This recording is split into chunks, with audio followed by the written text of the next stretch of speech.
From the macabre minds of Laughing Devil Production comes another story from the Nightshade Diary. You know what that means. Check under the bed and make sure no one or nothing is there. Is the closet door securely shut? Then leave your disbelief behind, amp up your imagination, and hang on tight for another ride into terror and mystery. And like all good horror stories, just imagine it's a dark and stormy night. And remember, screaming like a little girl is permitted.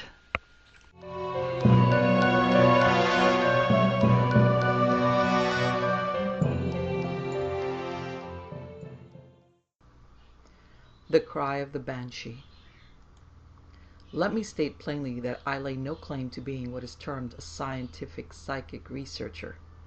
I am not a member of any august society that conducts its investigations of the other world, or worlds, with test tube and weighing apparatus. Neither do I pretend to be a medium or consistent clairvoyant. I have never undertaken to raise ghosts at will for the sensation seeker or the tourist. I am merely a ghost hunter. One who lays stake by his own eyes and senses. One who honestly believes that he inherits in some degree the faculty of psychic perceptiveness from a long line of Celtic ancestry, and who is, and always has been, deeply and genuinely interested in all questions relative to phantasms and a continuance of individual life after physical dissolution. So much for advertisement. I do not believe that one must necessarily be a professed psychic in order to see a ghost. I have proved far too many exceptions to this assumption. Undoubtedly, some people do often see and hear ghostly phenomena, while others never see or hear. But I do not believe the experiencing of such phenomena is dependent on any power within us. I think it is quite a feasible supposition that ghosts can appear to any of us, both when and where they will. In short, that the power lies entirely with the other side. But the psychic faculty does help, and it does appear that many people gifted with this power tend to inherit it from their parents. My mother, who came from an old Leicestershire family, had many ghostly experiences when as a girl she lived with her parents in a badly haunted house some 10 miles from Northampton. Her bedroom in this house was separated from the rest of the bedrooms by a long and gloomy corridor. One night she was awakened by feeling something heavy jump on the bed. Wondering what on earth it could be, she raised herself to look, and in the moonlight saw a huge black cat seated at the foot of the bed glaring at her. Very frightened, as she knew there was no such cat in the house, she struck a light only to find that the cat had vanished. Thinking it must be somewhere in hiding, though she had not heard it jump off the bed, she searched the room thoroughly, but it was nowhere to be found, and the doors and windows, it being winter and the weather intensely cold, were shut. Much mystified and still very frightened, for all was now hushed and silent, and there was a strange eerie feeling in the atmosphere, she got back into bed, but she had not been there long before something sprang on her, and she shrieked. Her parents came running to see what was the matter. They looked everywhere, but there was no sign of any cat, and they went back to their room declaring she must either have imagined it or have been dreaming. Nothing further happened that night, but subsequently, at frequent intervals, my mother saw a phantom cat, not only in her room at night, but sometimes in broad daylight in various parts of the house, and it was a great relief to her when some other members of the household finally saw it too. On another occasion, this time in the summer, she awoke one night to find the room aglow with a strange reddish light.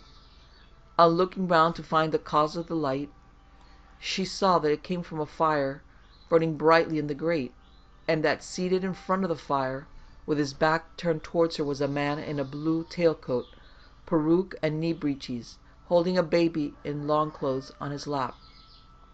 As she watched this man, more fascinated than frightened, he suddenly bent down, stirred the fire into a fierce blaze with a poker, and then springing up threw the baby into the flames.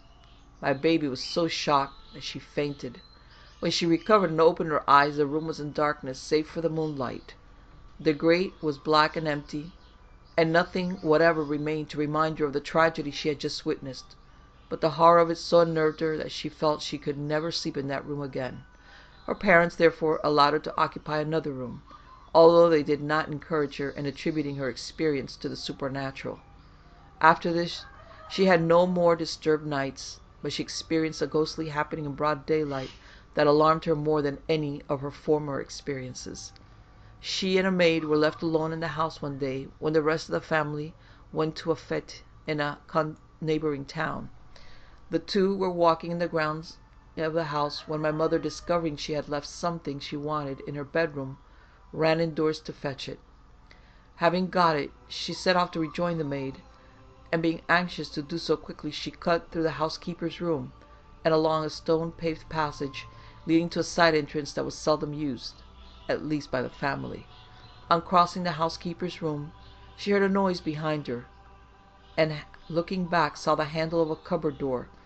An inset cupboard, occupying almost the whole length of one wall, was turning round, as if motivated by someone inside the cupboard who was about to come out. The door being now unlatched, my mother, in a paroxysm of terror, turned and fled, hearing footsteps coming after her. Fortunately, the door at the end of the passage was open, and out she flew, without once looking back. Nothing could have induced my mother and the maid to return to the house alone. Presently, however, some of the servants returned from the fete, and their company my mother again passed through the housekeeper's room. Instinctively, her eyes sought the cupboard, and she particularly noticed that its door, which she had last seen open, was now tightly shut. According to a tradition in the village, a murder of a very heinous character had been committed in the house many years previously, and therefore, chiefly at my mother's instigation, boards were taken up and various excavations made, in the expectation of finding bones. But nothing was ever discovered except a long disused well in the garden, and among the rubbish with which it had been filled in an ancient blunderbuss. After my grandparents left the house, it was partly pulled down and reconstructed. This seemed to put an end to the hauntings, which, it transpired, had been experienced by several other people in earlier years. My mother was never really happy while she lived in the house, and it was a considerable relief to her when her family moved. However, she had another experience of an even more startling nature at an old country house in Worcestershire, which she was visiting. She was sitting alone in the drawing-room one afternoon, when something attracted her attention to the floor just in front of her, and she saw the carpet suddenly become violently agitated as if by a strong gust of wind blowing under it. She glanced up at the window, but the ivy clustering around it hung limp and motionless, and not a leaf stirred. Indeed, the day had been unusually mild for late autumn. Then she looked down again at the floor and was chilled to her bones. Coming up through the carpet was a head, a human head covered with a mass of long, black, matted hair, obviously a woman's. Up and up very slowly it came, until my mother saw a white face with two wide-open, dark, glassy eyes fixed on her. She tried to scream but could not, and as she sat silent and helpless, the figure kept on rising through the floor, until finally it stood fully revealed before her, the apparition of a woman in an old-fashioned white dress, with a yellow shawl around her shoulders and an infant in her arms. With her eyes still fixed on my mother, she turned slightly round and then glided away in the direction of the antique fireplace, where she eventually vanished, apparently melting into the wall. The spell then broken, my mother quickly pulled herself together and, springing to her feet, ran out of the room to look for her hostess. The latter expressed great concern. "I ought to have told you," she said apologetically, "that this house, and the drawing-room in particular, is haunted, but the ghosts so seldom takes it into their head to visit us that I did not think it necessary." She then added that, according to tradition, a gypsy woman and her baby were once enticed into the house and murdered, their bodies being buried afterwards on the premises. Naturally, this explanation proved a great shock to my mother, who announced her intention of going home the next day, a very wise decision on her part, since only an hour or so before she left, she encountered the same apparition once more in another part of the house.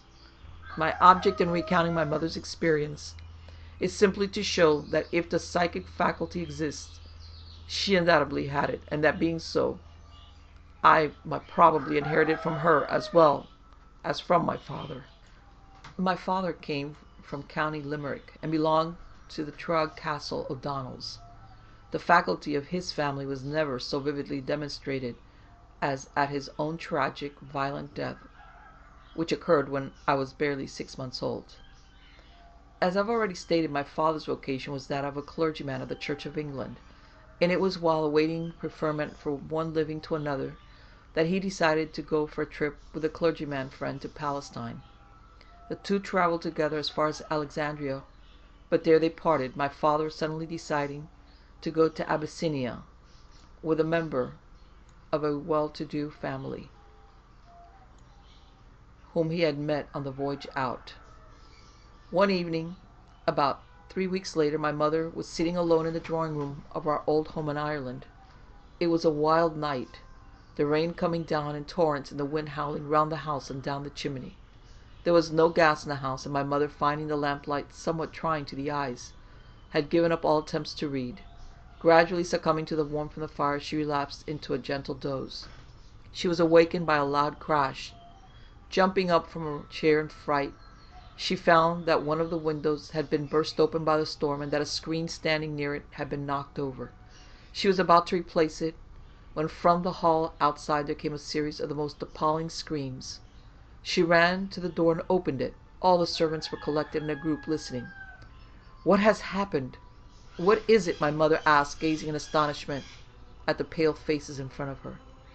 "Sure, Mum, it's the Banshee," the cook replied. "I know her voice well. There's no mistaking her. Didn't I hear her a-wailing and a-groaning round the house the night the master died? And didn't my mother hear her doing of the same the night the Colonel died, 72 years ago this very day? Listen! There she is again." As she spoke, there was a repetition of the sounds, only this time they seemed to come from another part of the house. My mother said afterwards it was difficult to describe the sounds, which seemed to be a strange blending of a woman's voice with something wholly unearthly. Beginning in a low key, the sounds gradually rose to a series of screams of awful intensity, and then, as gradually dying away, ended in a heart-rending wail. At first my mother thought the voice was speaking, and she tried hard to catch the words, but was unable to do so. When she commented on this fact to the cook, the latter at once exclaimed, "'Tis no wonder, Mum, that you couldn't hear what the Banshee said, seeing that you're not an O'Donnell. The O'Donnell Banshee only makes herself understood to an O'Donnell, though it is the likes of us all, at this blessed minute, that can hear her. She's after letting us know that one of the Trog O'Donnells will be dying somewhere this very night." The sounds continued for some little time longer, and then ceased.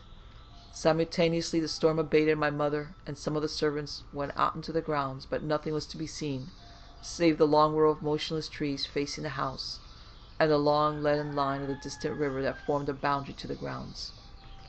Nothing further happened that night, but the following night at about 12 o'clock the whole household was aroused by a loud hammering that seemed to come from the cellars. Then after a while the hammering ceased, and footsteps, which were recognized by all who were listening as my father's, ascended the stairs. They came right up, pausing for a few seconds outside each of the bedroom doors, until finally they arrived at the night nursery on the top landing. My nurse, who slept in the night nursery, then saw the door slowly open a few inches, and while a light that looked like the light from a candle appeared on the threshold, a voice which she recognized as that of my father spoke, but so quickly that she could not understand a word of what was said.